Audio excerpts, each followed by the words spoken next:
Thank you so much for being out here. And since the workshop is around retirement, we kind of chose it to give a little differentiated view. It's like something which we all know, which is about retirement. But what we often see is that if we are better planned, we are able to derive a lot of fun out of retirement rather than be a little challenged over there. So our approach at Bandhan has been to look at it a little differently, and that's what we intend to share with you. Now, this is some of the interesting and very, I would say at times a concerning fact. When we are doing research as far as the whole retirement planning scenario in the country, these data points really challenged our thinking. As we can see out here, 33% of Indians believe that they would not have sufficient corpus, and their corpus would be exhausting in about 5 years' time. And the other important thing is that 90% of people above the age of 50 feels that they are not sufficiently covered as far as the retirement corpus is concerned. Now, these come from a study which was conducted, and therefore this actually creates the urging need for looking at retirement as we progress on that. So what we did is that we looked at a couple of scenarios where do we want to see ourselves in the journey. So a couple of examples, as you can see, Mr. Ashramma, a scenario where how will be his life. He's looking at a little monotonous life after his retirement, and he intends to challenge that. Other scenarios, Mrs. Randi seems to be little worried about her retirement savings and therefore is concerned. On the other side, gentleman Mr. Khan is fully enjoying his retirement. And if we look around in our family, amongst our friends or amongst our relatives, we find all the sets of people out there, most be it Mr. Khan or the earlier person, or in fact the ladies whom we meet, like where in this case Mrs. Basu out there. Now this is a little partiality done because I was doing this presentation at home, and my wife, who's also Mrs. Basu, wanted to have the best fit, so we got her this out here. So the point out here is it's the perspective and the planning actually which leads or gives us an opportunity to enjoy our life the way we want. And that's what the planning about retirement entails. Now, one very important thing to note, like if we close our eyes and think about our parents and even our grandparents, how they viewed retirement or what they did during retirement, and cut to the current scenario, maybe for some of the youngsters out here, their parents, or for us, like when we look at or plan for our retirement, how do we envisage our retirement to be?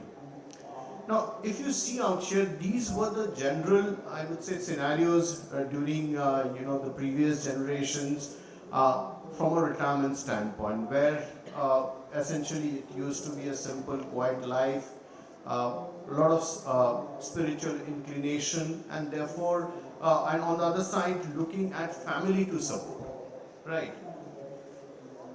But this is what the retirement, which in fact our parents also are looking at, and definitely we will be looking at a retirement like this, which would entail us, a fun-filled life.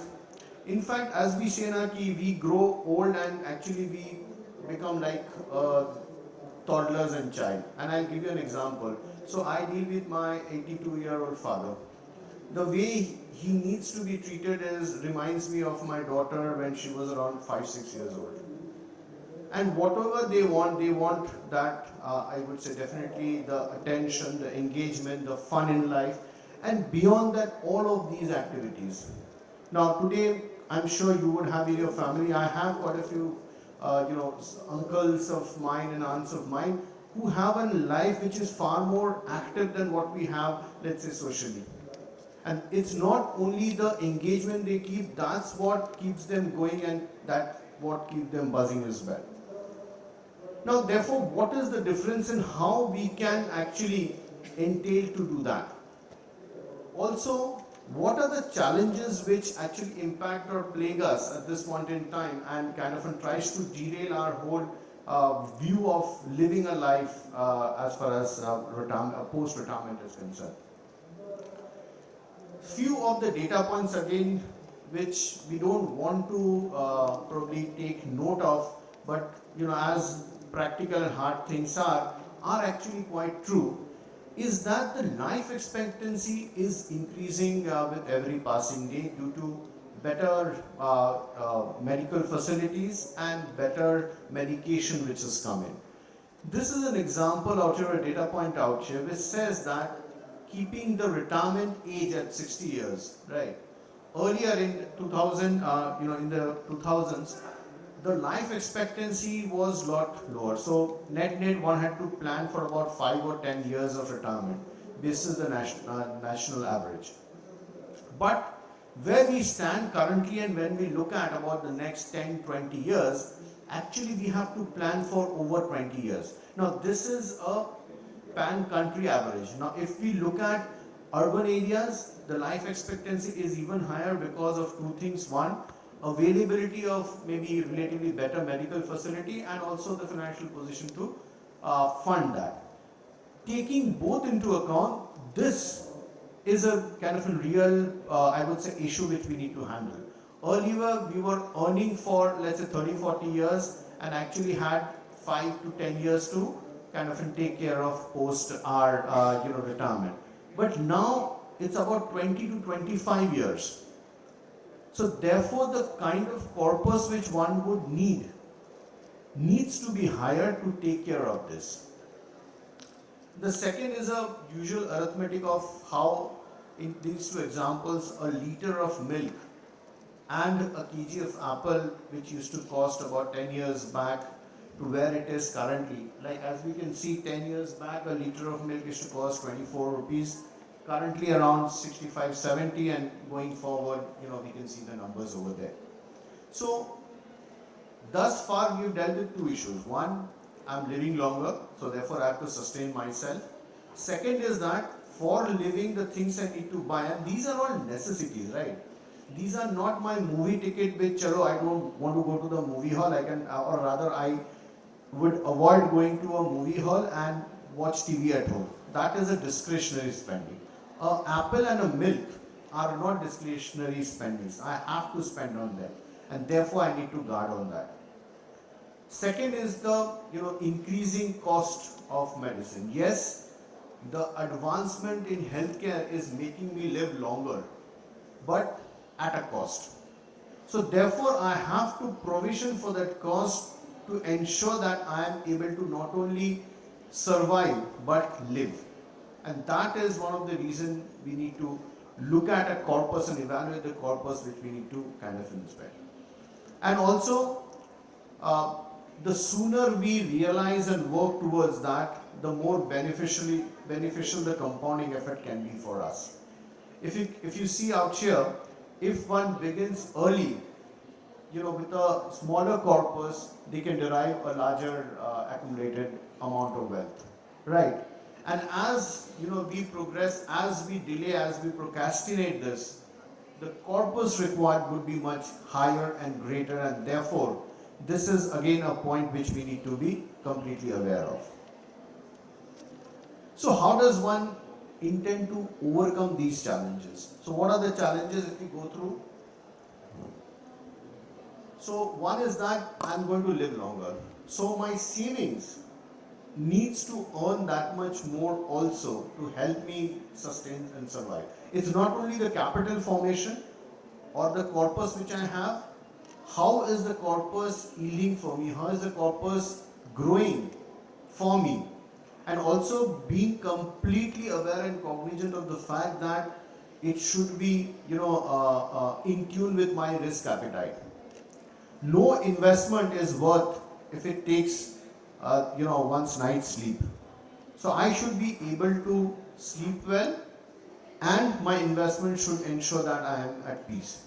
That is also very important. So aligning my investment with my risk appetite. Then inflation we talked about. We talked about the milk and the apple example out here. So at least my investment should beat the inflation which is there. And keeping for contingencies and exigencies. We don't know that when an emergency will happen, but we intuitively know that we need to prepare for that.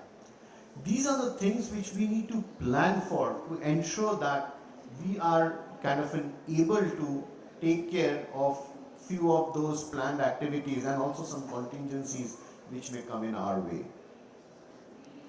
So let's take a look at some of the options which we have today from a purely retirement savings standpoint.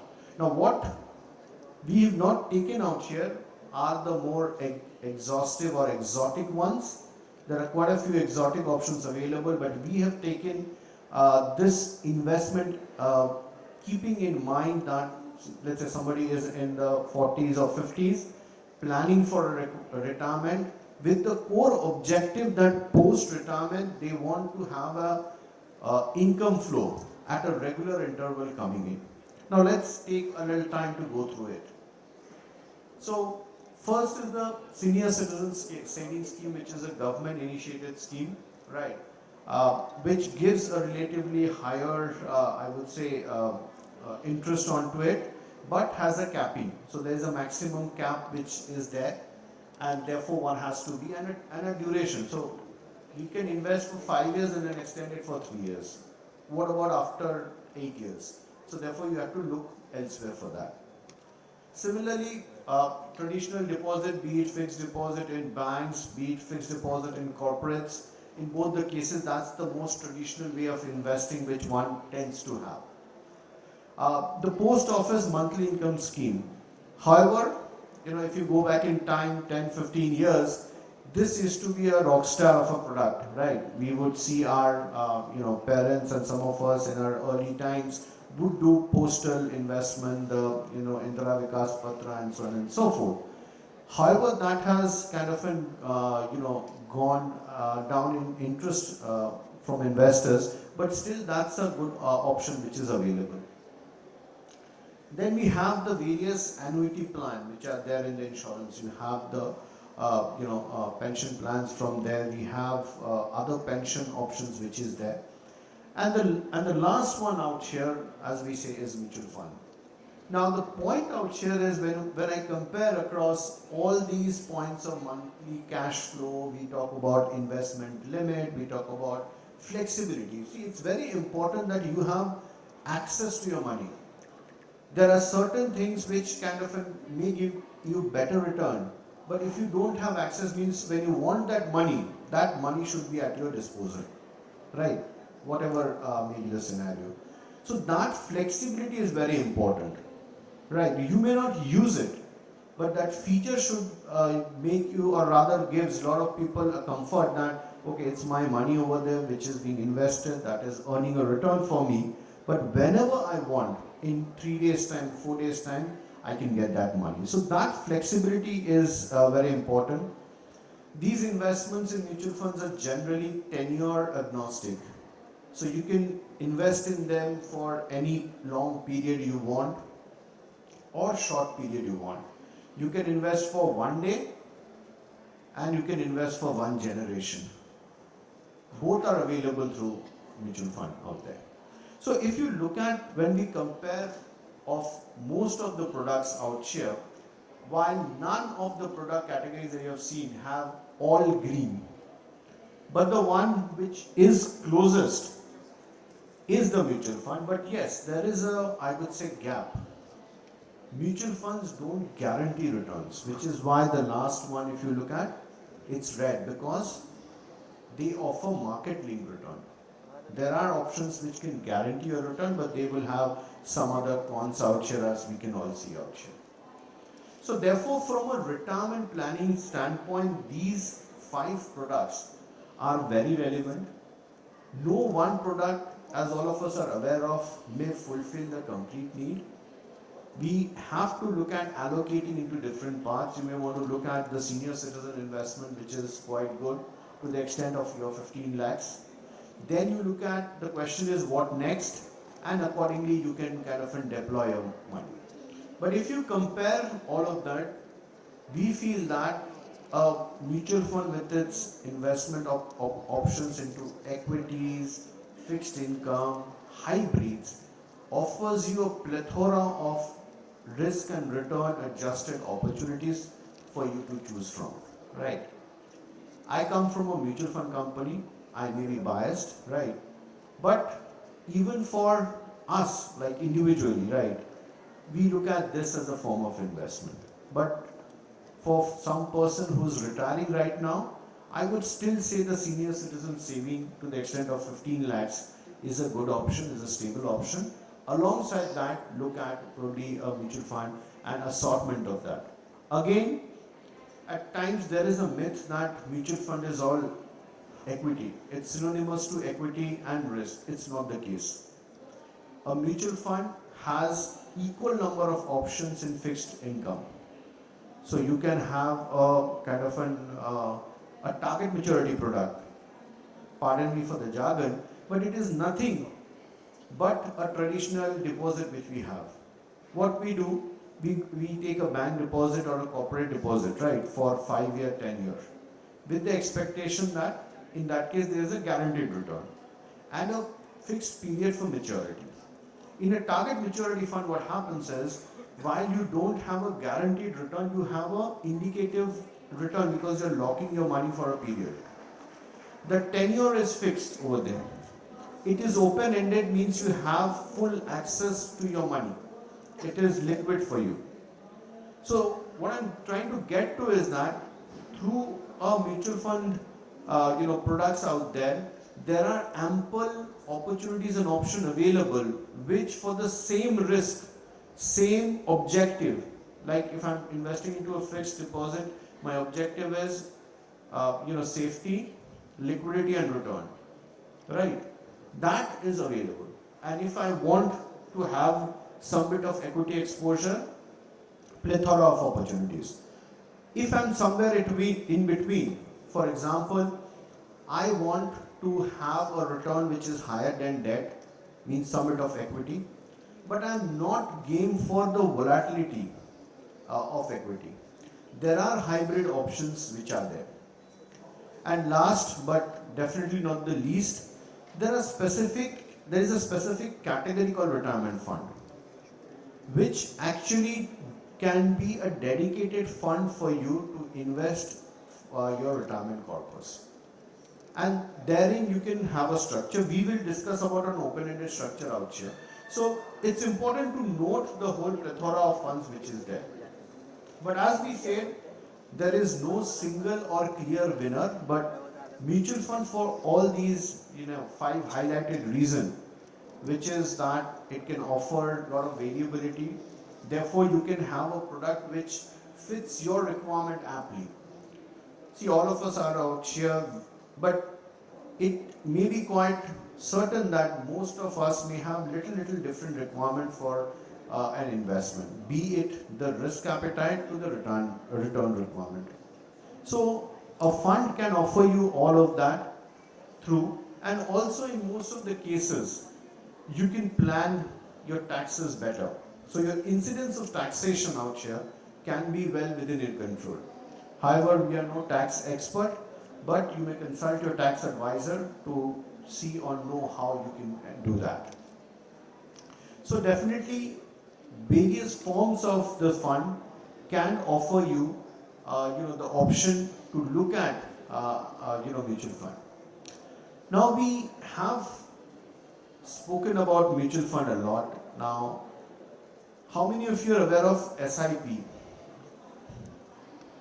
Excellent. So we are all aware of an SIP, which is a systematic investment plan, or a lump sum, wherever you have a money, a large or a reasonable amount of corpus, you invest in single shot. The reverse of that is also there, right? Which we call a systematic withdrawal plan.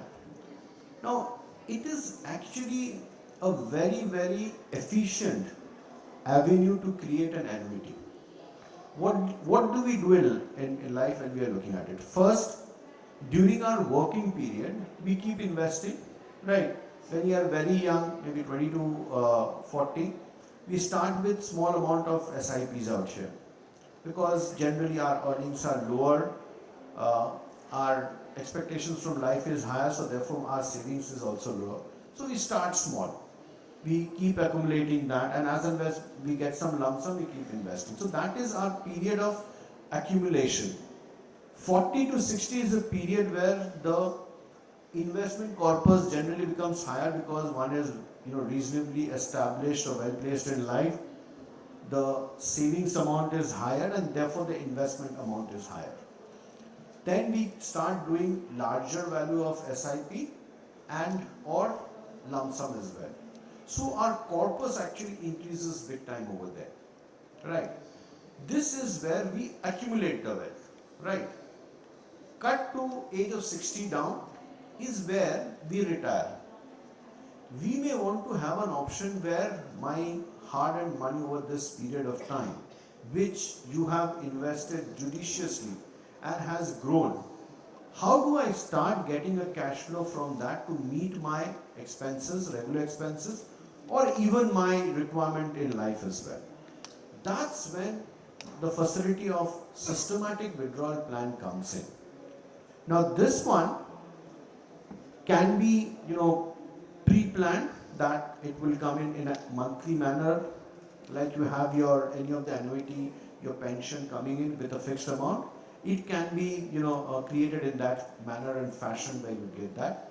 But the interesting thing is that for, if you are at a tax slab and as higher tax slab comes in, this is actually a better, I would say, tax efficient way of withdrawing money out there.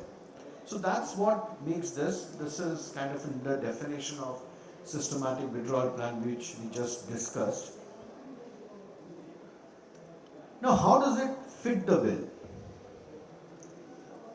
So this gives you an option to strategically and periodically keep withdrawing, but at the same point in time, the money is yours. Let's say we are withdrawing at a stated amount of 10,000, but for any reason I need 50,000. I can definitely go and withdraw that as well. So I have all my flexibility, I have my liquidity, but I am planning so that my regular cash flows are met through my investment amount. So now how does a person enjoy this? We have taken two scenarios, one of this out here, I'll read out. So the need is that Mr. Khan doesn't expect any increase in income nor expenses. He wants to withdraw a fixed amount. He is aware that his expenses are still at 25,000 and he just wants a steady and static amount coming in to him every month to take care of that expenses. So this is what we do. Let's assume his investment corpus is about 1 crore, right? And from that crore, he is looking at 25,000 withdrawal for the next 25 years. So he's, let's say, aged 60. He's planned for, let's say, 85. So let's say 25 years. He wants to take 25,000 every month. His expected return is quite reasonable at 7%, right? And he will not need money immediately, right?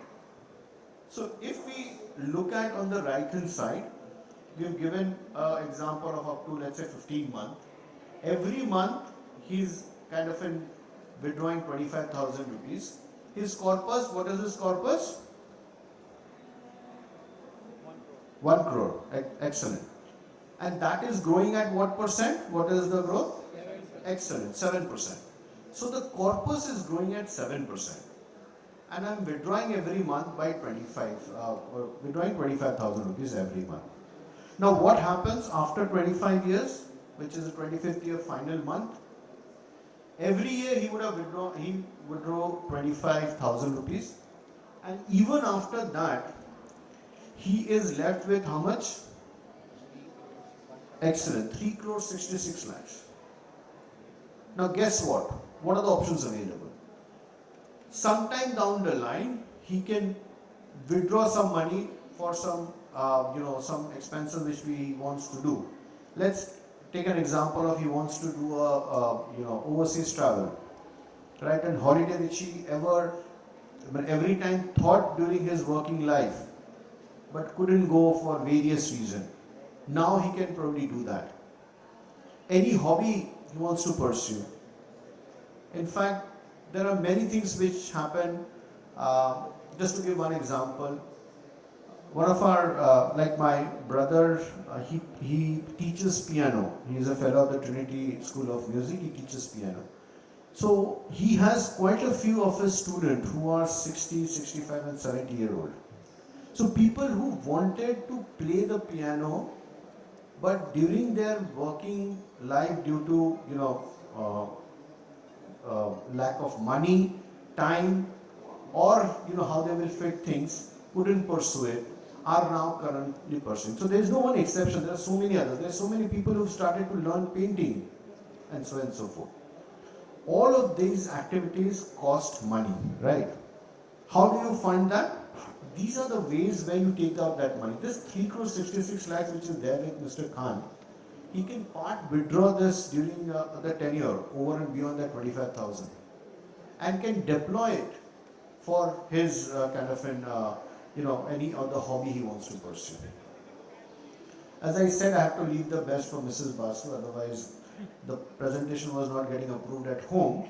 So what we did is that we took a scenario out here where she wants to give to her grandchildren, and not only 25,000, there is an increase of withdrawal by say about 5% every year. So the previous example we saw is 25,000 Mr. Khan was withdrawing every year. There is no change. He doesn't expect his expense to rise, so he was happy with 25,000. Here is a scenario where after 1 year, the withdrawal amount increases. All other things are constant. Starting amount is about 1 crore. Monthly withdrawal is 25,000. And then from the 13th month, if you see it's in red, the corpus increases. Herein also, after the withdrawal of let's say 25,000 per month and increasing it after every year, Mrs. Basu is left with almost 2.5 crores.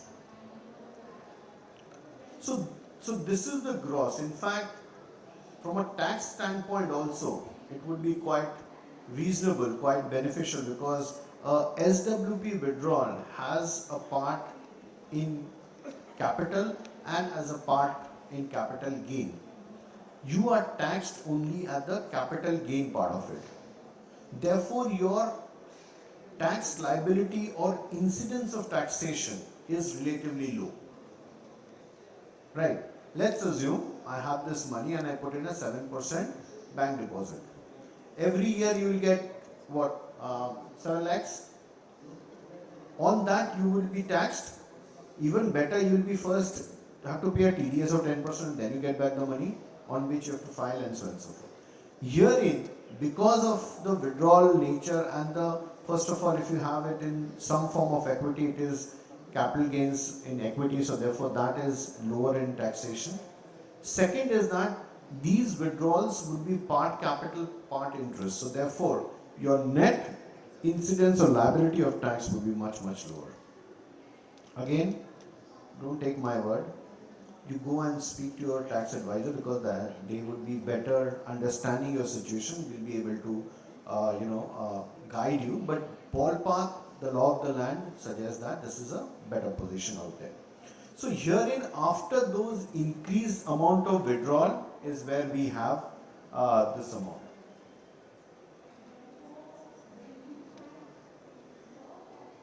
So before we come to an end, I just also wanted to show you what can be scenarios. Scenarios, one, if we look at today, I am retiring, but after retirement people have jobs which is I become a consultant, so I have a cash flow. I had planned that I will be retiring in 60 and I will need a cash flow, but now I don't need a cash flow because I have planned well. So what do? I delay my annuity, and because of which my corpus again increases. Second one, year 3, I increase my withdrawal, which we saw in one of the examples. I can do that. So again, year 5, let's say Mr. Khan wants to go take an international trip. He withdraws some money from his corpus and can afford that. So therefore, all of this, let's say, Mr. Khan needs a money urgently for some exigency, emergency, something which has come up. All it takes is 3 business days within which the money would be credited into his account. So therefore, and again the withdrawal tenure, there is no timeline out here. Like I said, for investment, you can invest in a mutual fund from 1 day to 1 generation. For withdrawal, you can withdraw on a weekly, on a monthly, and to any frequency you want till there is balance in that account.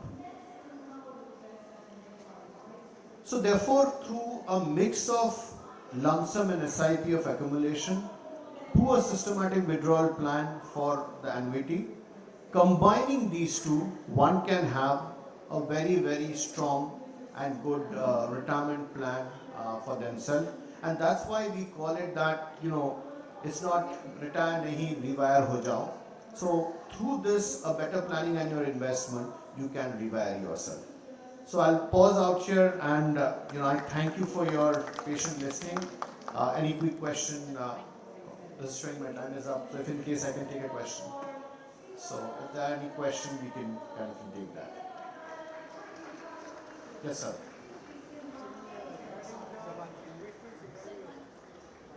So wait, we are getting you the mic.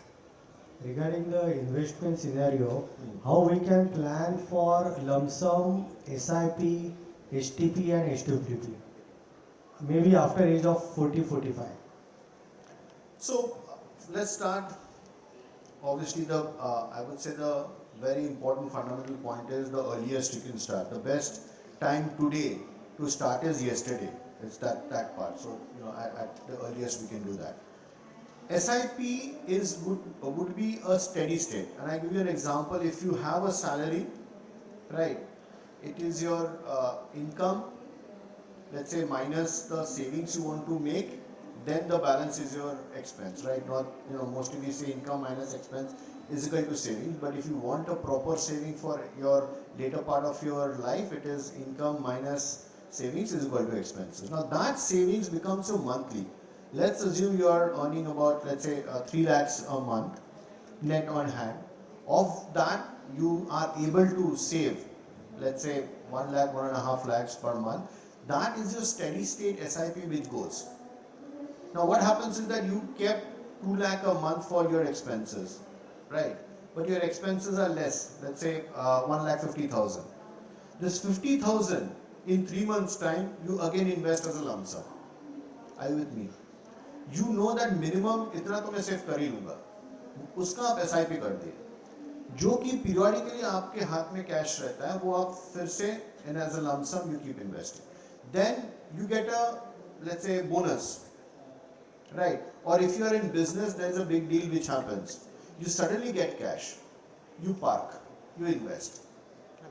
So ये एक mix हो जाएगा आपका SIP जो कि आपका predictable cash flow है, और lump sum जो आपका periodic cash flow है, इसमें आप invest करोगे.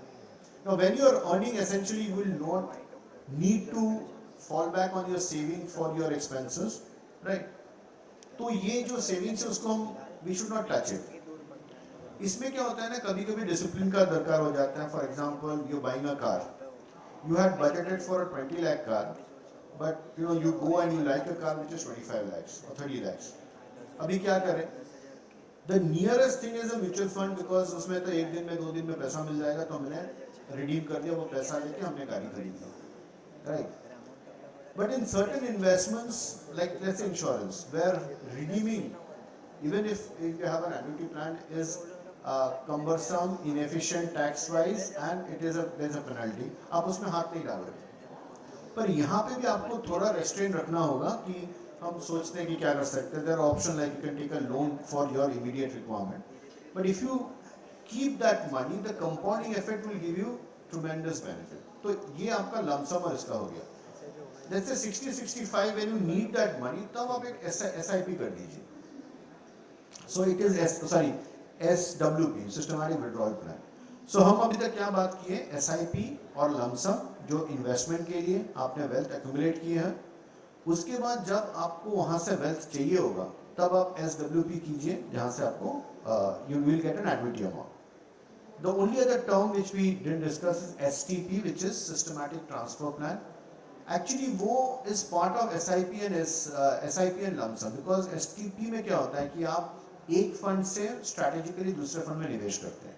फॉर एग्जांपल अगर मार्केट वोलेटाइल है, आप इक्विटी में इन्वेस्ट करना चाहते हैं, बट अभी आप सोच रहे हो कि करना है कि नहीं करना है, तो you park it in let's say a short term debt fund और even an arbitrage fund.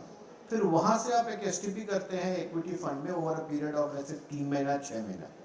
So that is part of your lump sum and SIP strategy. लेकिन फंडामेंटली आप इसमें निवेश कर रहे हो आप वेल्थ एक्यूमुलेट करने के लिए, और SWP को आप यूज कर रहे हो एन्युटी के लिए, which both ways they are tax efficient for you.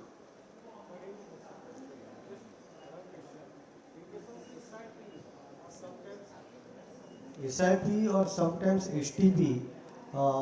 STP is beneficial in certain scenario.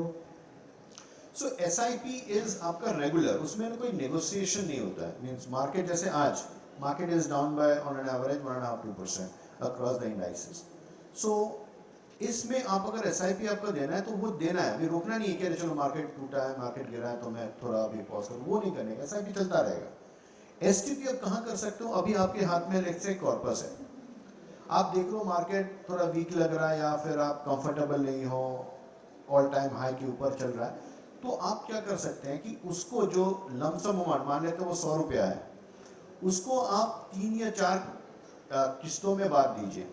So every month you are investing 25 rupees, that is STP. You earmark that money, वो पैसा हमने arbitrage या फिर short term debt fund में डाल दिए, और हर महीने 25% 25 rupees moves into an equity fund, क्योंकि आपका ऑब्जेक्टिव इक्विटी में है. ठीक है. सो वहां पे आपका STP फायदेमंद होता है और वहां से आपको बेटर वैल्यू मिल सकती है. Can we pass the mic here? Yes. Hold on a sec, sir. Sir, very good presentation, sir. I'm Yogesh Bansali from UCO Bank. So I just want to know your view. Should one invest in thematic funds or multi-asset funds? And should we stick for lump sum for the long term? Thematic, either consumption fund or say PSU fund or something like that. So that I want to know. Sure. So first and foremost, we have to understand what risk we are comfortable taking, right? In the overall scheme, macro में अगर बात करेंगे ना, पहला है कि एक corpus हमको डेट में रखना होगा, अगर ऑब्जेक्टिव रिटायरमेंट का हो. अगर ऑब्जेक्टिव रिटायरमेंट का नहीं है, I have enough money to sustain and all of that, और मैं सिर्फ इन्वेस्ट करना चाहता हूँ रिटर्न के लिए, और हम पूरा पैसा इक्विटी में इन्वेस्ट करते हैं, तो एक सिनेरियो लेते हैं कि 100% of my money is going to in equities. वहाँ पे भी आपका जो maximum money which is 60 to 80% of your corpus should go into diversified equity fund. यानी कि आपका let's say large and mid cap या फिर मल्टी कैप फंड या फिर फ्लेक्सी कैप फंड. बाकी के जो 20% बचेंगे ना, वो जाना चाहिए थीमेटिक, सेक्टोरल, ये सब फंड में, या फिर लेट्स से स्मॉल कैप और these kind of funds which can give you very good return, but उसका रिस्क भी बहुत ज़्यादा होता है. तो इस एग्जांपल में जैसे आपने पूछा कि थीमेटिक वो 20% का बकेट में होगा. आपका अगर 100 रुपया है ना, मैक्सिमम 15 से 20 रुपये आप उसमें निवेश कर सकते हैं, उससे ज़्यादा नहीं. वो अल्योरिंग हो सकता है कि नहीं चलो इतना रिटर्न हुआ. जैसे आज के तारीख में अगर आप स्मॉल कैप देखेंगे, कैलेंडर 2023 में वो इंडेक्स ने 45% रिटर्न दिया हुआ है. तो जनरली हम लोग को ये आता है कि चलो इसमें निवेश करते हैं तो अगले साल भी शायद मेरे को 30-40% रिटर्न. वो ठीक नहीं है, because first and foremost it is a high risk, obviously can be higher return as well.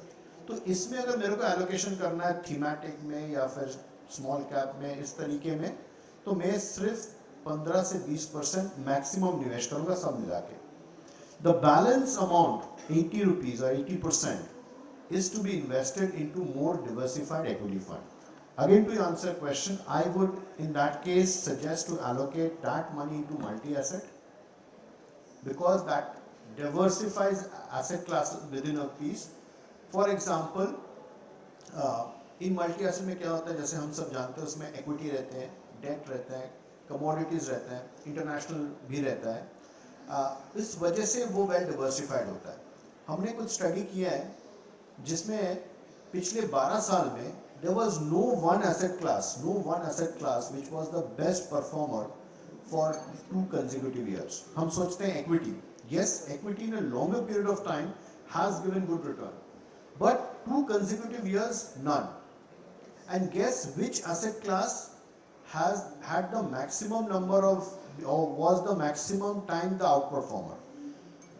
Means पिछले 12 साल में among the asset classes like equity, debt, gold, international equity, इन चारों में से कौन सा आपको लगता है was the winner the maximum time? Gold, not equity. Equity. Last guess. Equity, gold, international equity. Gold. Yeah, actually gold. Gold was 6 times. Again, the problem is this presentation again I was making at home. Wife said, I told you, just buy gold. Why you break your head and do all those stuff? So actually gold was the winner 6 times out of that 12 times. Equity was around 3 times out there. So therefore multi-assets are. There are some people which are investing in banking funds. So what is your view on that, banking funds? So PSU funds like. Yeah. Sir, very good. But should have been done 1.5 to 2 years back. Last 1 year PSUs have moved up by 70-75%. So it is glory to the people who had invested 2 years back. Honestly, not a glory if I am investing today. Because now they are at par to where they should be. Now it is on merit. There was a deep discount between a PSU sectoral company versus a normal company. That has got bridged last year, sir.